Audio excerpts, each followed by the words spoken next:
no. Ah, shit. Oh, hello. Sorry. War. We love it, right? Blowing stuff up, watching people suffer and die. It's exciting. I mean, violence, domination, retribution, and other attributes of this competitive, warring fascination clearly dominates our media, with films, television, and other expressions constantly glorifying and reinforcing this gesture of conflict. In fact, it has been found that by the time an average kid reaches the age of 14 in the West, he or she has visually witnessed over 8,000 depicted acts of murder. So given all of this, it might make you wonder, does art imitate life, or does life imitate art? Likewise, isn't it interesting how most of us in America sleep quite well at night, while our military forces routinely invade, slaughter, and steal from other nations at will? As of course, all global empires have done historically. With this time a global civilian death toll well over 1 million in the past decade alone, many of them women and children. And yet the same American culture shudders in horror and confusion when some dude stumbles into an American schoolyard and randomly wipes out a couple dozen or so kids. I ask you, by what measure do we differentiate importance when it comes to the death of different groups of people? What makes us so special? While history is certainly full of xenophobic, racist, religious, and nationalist conceits, which have served as convenient justifications for external dehumanization, subjugation, and imperial power abuse, a rather unnoticed yet profound scientific truth has also emerged. Today, every person on Earth can trace his or her lineage back to a single, common female ancestor who lived about 200,000 years ago or so. Mitochondrial Eve, she is now called, proving indeed that we are truly one family. Likewise, the planet Earth, the habitat this family shares. It knows no division. It is a unified, synergistic system at every turn, fully connected. It has no idea what a nation or a politician or a racist is. It has no notion of any such human conceit for that matter, for division simply doesn't exist in the order of nature by which we are all invariably subject. Mark Twain once wrote, "Man is the only patriot. He sets himself apart in his country under his own flag and sneers at the other nations, and keeps multitudinous uniformed assassins on hand at heavy expense to grab slices of other people's countries and keep them from grabbing slices of his. And in the intervals between campaigns, he washes the blood off his hands and works for the universal brotherhood of man with his mouth." You know, while we all love to give lip service to the idea of peace and collaboration, holding up icons such as Gandhi and Martin Luther King Jr., something underneath the surface is clearly holding us back. Yes, we know for a fact that if we took the total war budgets of all the nations on Earth, tens of trillions of dollars over the past quarter century alone, and applied that energy-producing capital towards creating an advanced, intelligent, efficient system of Earth human management, not only would poverty and most deprivation be removed from our lives on the global scale, our progressive capacity to create, build, and improve, rather than pillage, seek, and destroy, could catapult the human family into an age of prosperity never before seen.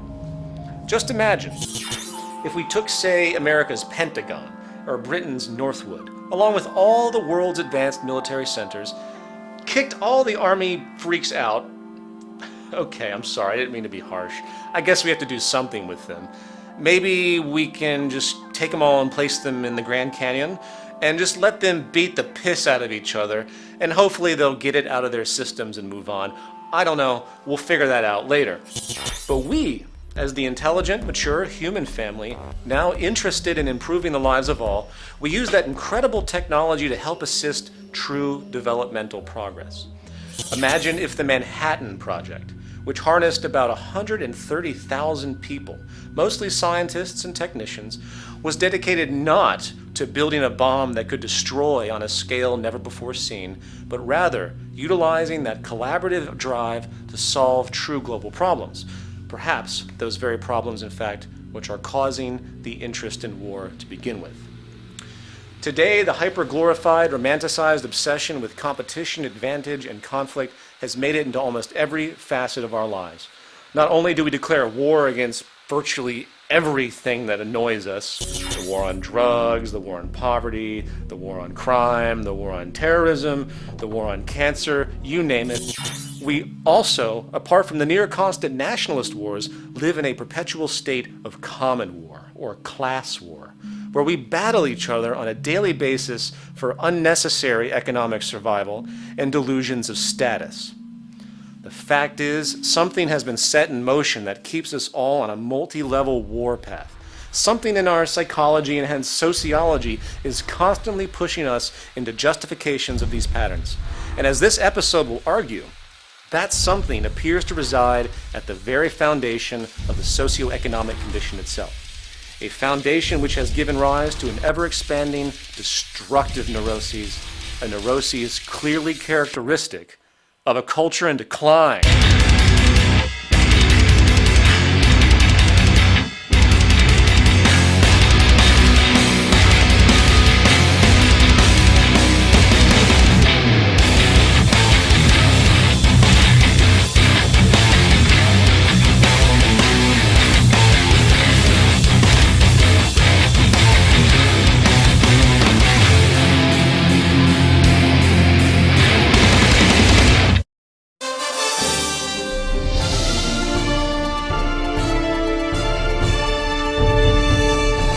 This just in, the president has finished an emergency session at the White House, where he announced that the security focus of his administration will be moving away from the global war on terror, instead focusing all available resources against something the administration has deemed a larger threat to U.S. and international security than anything recognized before: nature itself.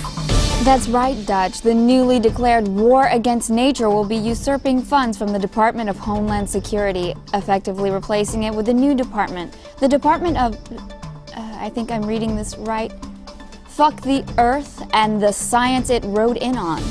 That's correct, Summer. The administration has already appointed a head to this new department, the CEO of Monsanto Corporation, Satan himself.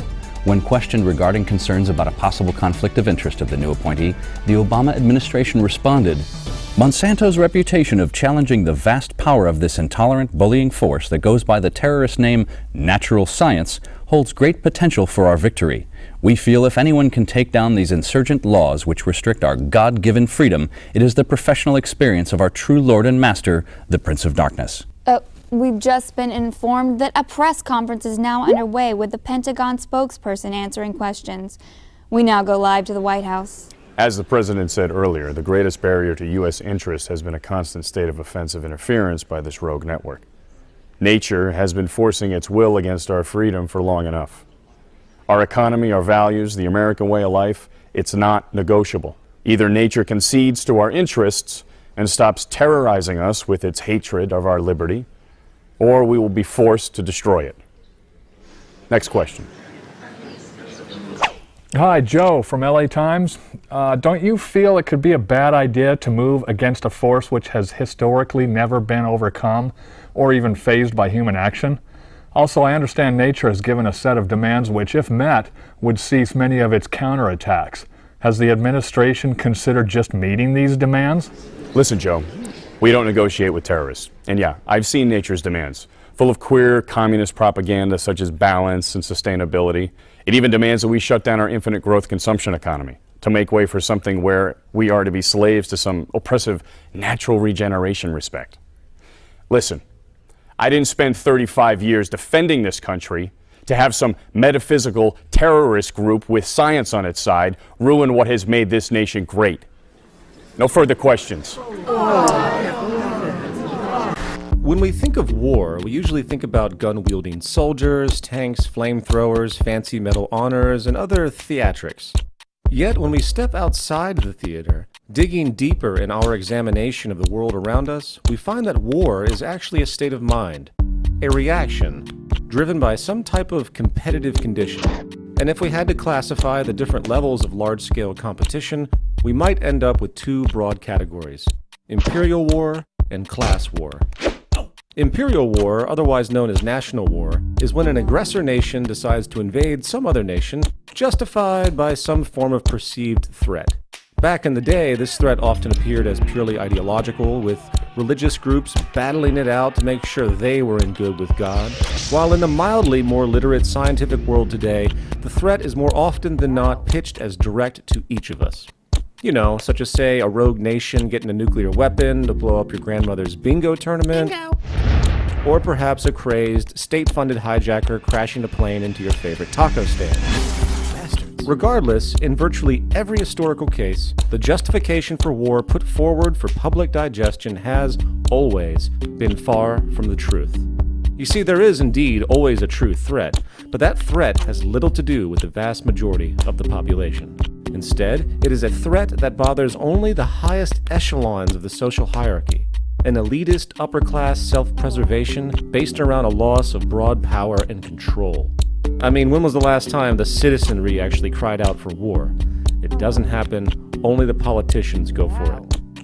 And since the establishment would be hard-pressed to explain to their citizens that they are going to invade some nation for its natural resources, maintain currency domination, enable freedom for transnational corporations, along with other generally economic concerns to secure the interests of the upper 1%, various superficial psychological ploys are used instead. The most common today is the moral crusade. We must not tolerate this regime using military force against its own people, coupled with some basic yet irrational threat of attack.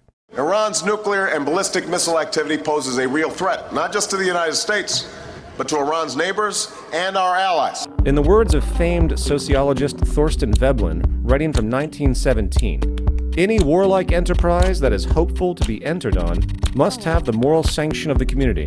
It consequently becomes the first concern of the warlike statesman to put this moral force in train for the adventure on which he is bent. You see, a large part of the imperial war is the psychological war against the domestic citizenry itself. The U.S. government spends billions of dollars every year on public relations and recruitment alone, producing signs like this one. For our nation, for us all. Does it me or does that sound like Orwellian doublespeak? If it's for our nation, then it clearly isn't for us all, as the human species is the closest thing we have to all. And if it's actually referring to all of us in the nation, well, that would be hideously redundant, right? I think what they mean to say in this warm, loving community slogan is, for our nation, screw the rest.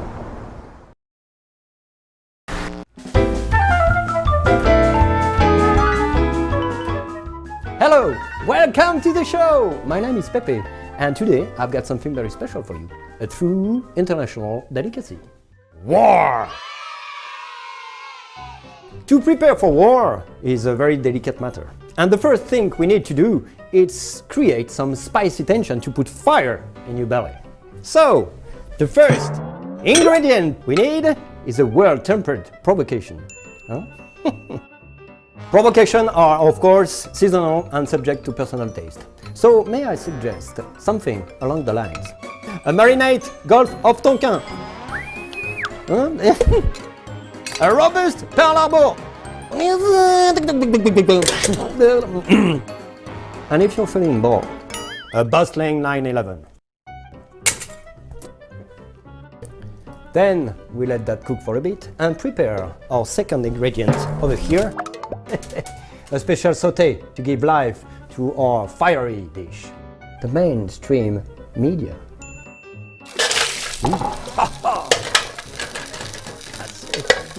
Whoa! Can you just smell the propaganda and delectable ignorance? After we get a nice sizzle going, we now add our final, more important ingredient.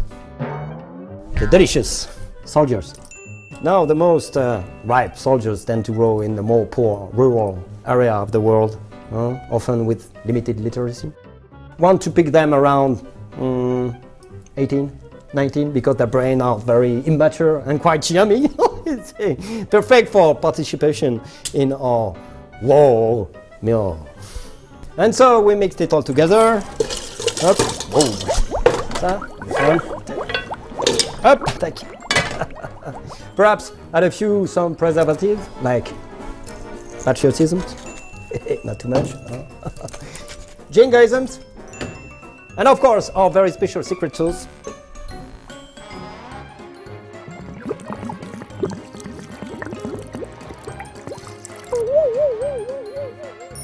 Okay, and we are ready. The moment you have all been waiting for. Voila! I present to you the greatest international delicacy of all time. War. Bon appétit. You know, perhaps one of the most amusing aspects of national war is the circus-like pageantry and ceremonialism.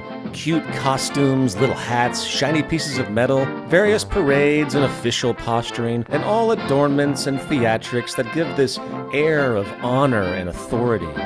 Of course, this is not to dismiss the true sacrifice of those who have given their lives in war, as there are always two sides. This true honor comes from a position of working to help others, not exploit them. And just as we hold the bravery of a firefighter who enters a burning building to save a child in high regard, the intention to help society through military service is, indeed, a noble gesture. Even though, sadly enough, 99% of those who enter the military with such noble intentions are more often than not being exploited for the criminal purposes of the corporate state. Still, you have to be impressed by this skill to give credence to an idea merely because of the nature of its presentation. In fact, whether it's academia, the news media, government itself, the military, or anything else in society, our culture tends to believe and respect people merely because of their presentation, confidence, and rhetoric, not the actual meaning or reasoning of the communication itself.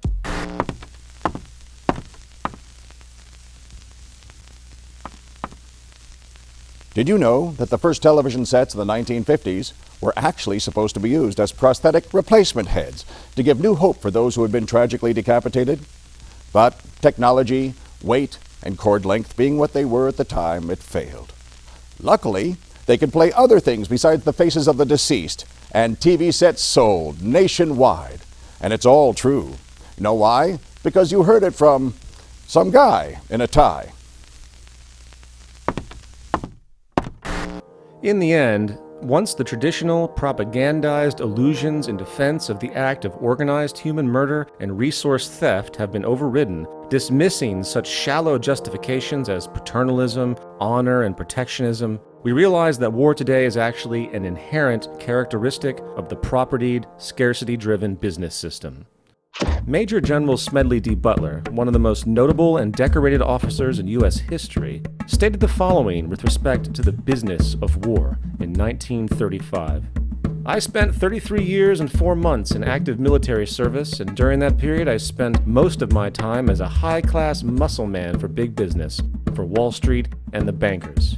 In short, I was a racketeer, a gangster for capitalism. I helped make Mexico, and especially Tampico, safe for American oil interests in 1914. I helped make Haiti and Cuba a decent place for the national city boys to collect revenues in. I helped in the raping of half a dozen Central American republics for the benefit of Wall Street. I helped purify Nicaragua for the international banking house of Brown Brothers in 1902 through 1912. I brought light to the Dominican Republic for the American sugar interests in 1916. I helped make Honduras right for the American fruit companies in 1903. In China in 1927, I helped see to it that Standard Oil went on its way unmolested. Looking back on it, I might have given Al Capone a few hints. The best he could do was to operate his racket in 3 districts. I operated on 3 continents.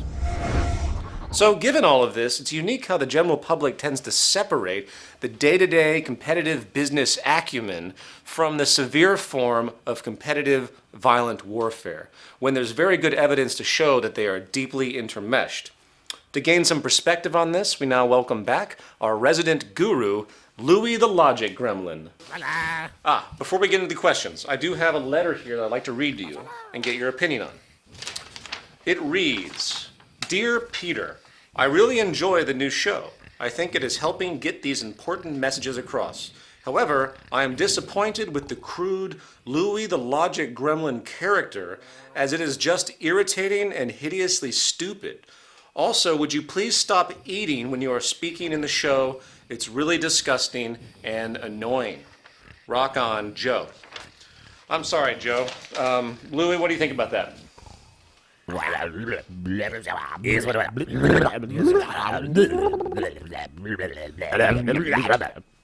Totes. Sorry, Joe. Shit stays. All right. So what's the skinny on war, man? Aren't we just crazy animals that have to be in endless conflict with each other due to our biology or something?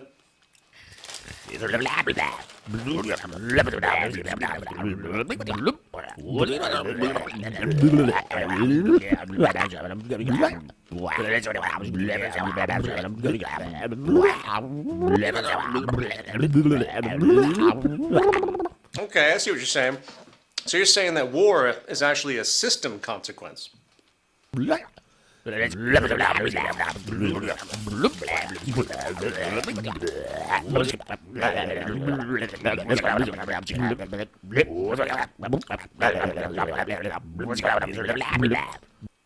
Interesting. So how do we resolve this war tendency then?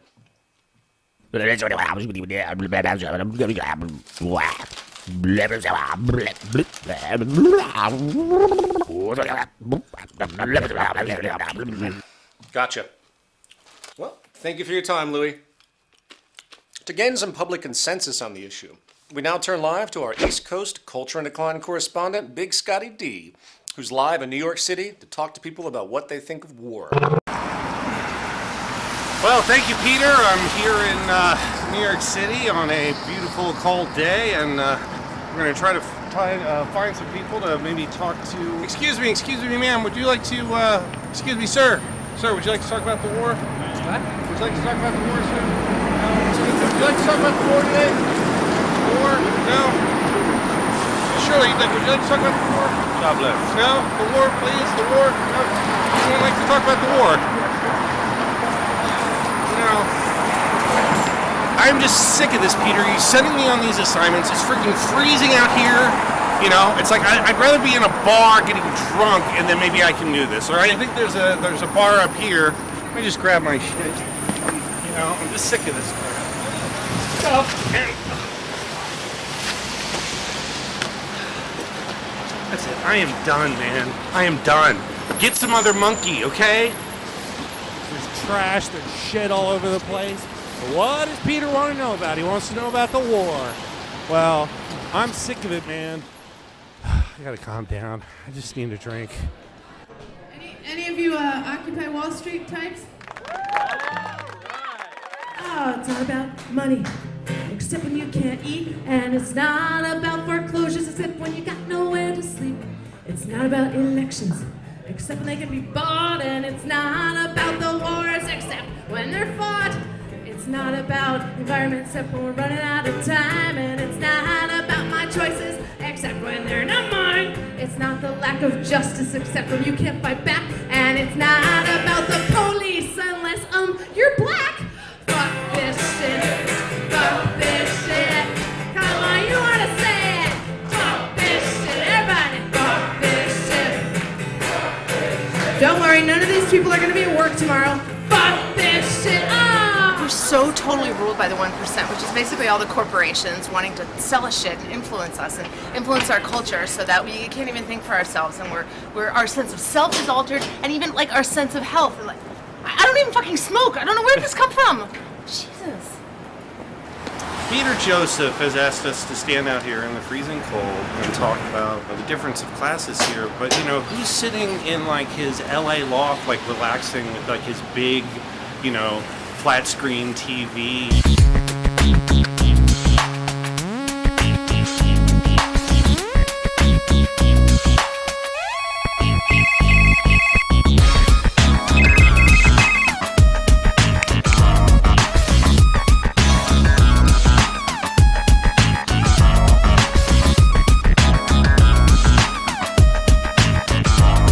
Yeah, fuck him. Fuck Peter Joseph. The only thing that we don't have is like a war on something is war on war.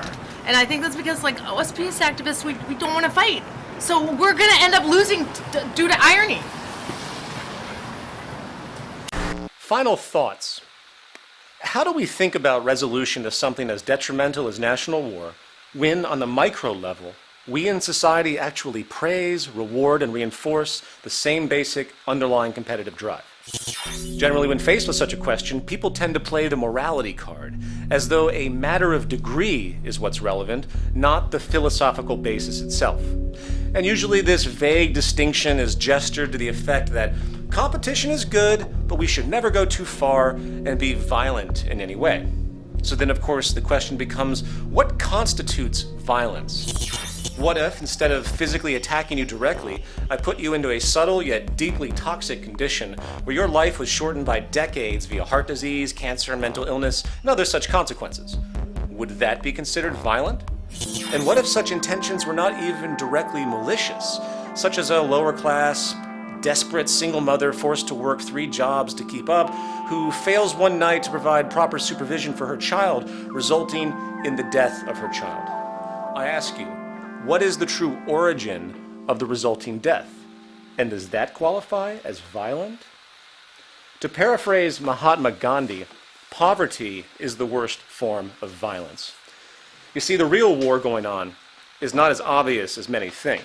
The real war exists in the very structure of our society itself. Something public health officials have now termed structural violence. A war, in fact, against public health and balance itself, constantly producing casualty after casualty in its hidden oppression, and this form of violence today kills more people than every type of direct behavioral violence put together.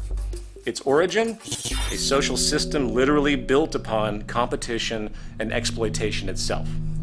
So, for all you noble activists out there, for all of you who pile into protest zones each time a new national war emerges and yell at the top of your lungs, keep in mind that you are only targeting a symptom of a larger sociological problem, and until the activist community realizes this, I'm sorry to say, your protests have no long-term consequence, as they do not address the root problem.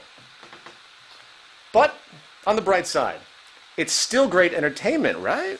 So let's keep watching this bizarre human experiment. Certainly the greatest yet worst reality show of all time for sure. I'm Peter Joseph, and yes, I, like you, am an agent and victim of a culture in decline. Where's the credit scene? What? What do you mean Bob didn't get hurt? I'm sorry, Bob. It's the format of the show.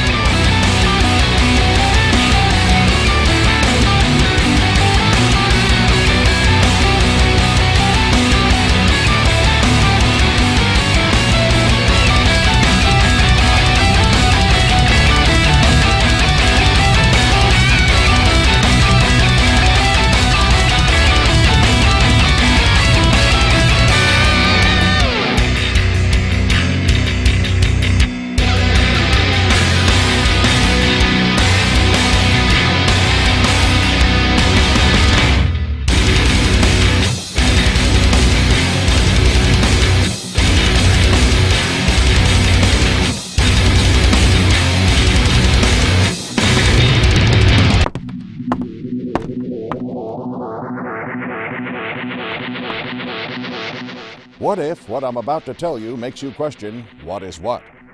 What if I propose a what-if scenario? What if I were to take up precious time in your busy life, just spinning you in a soul-dulling spiral with meaningless double talk? But at the same time, what if I kept you distracted with flashy graphics? Would you notice? Or for that matter, would you care? You're too busy listening to some guy in a tie and sleep.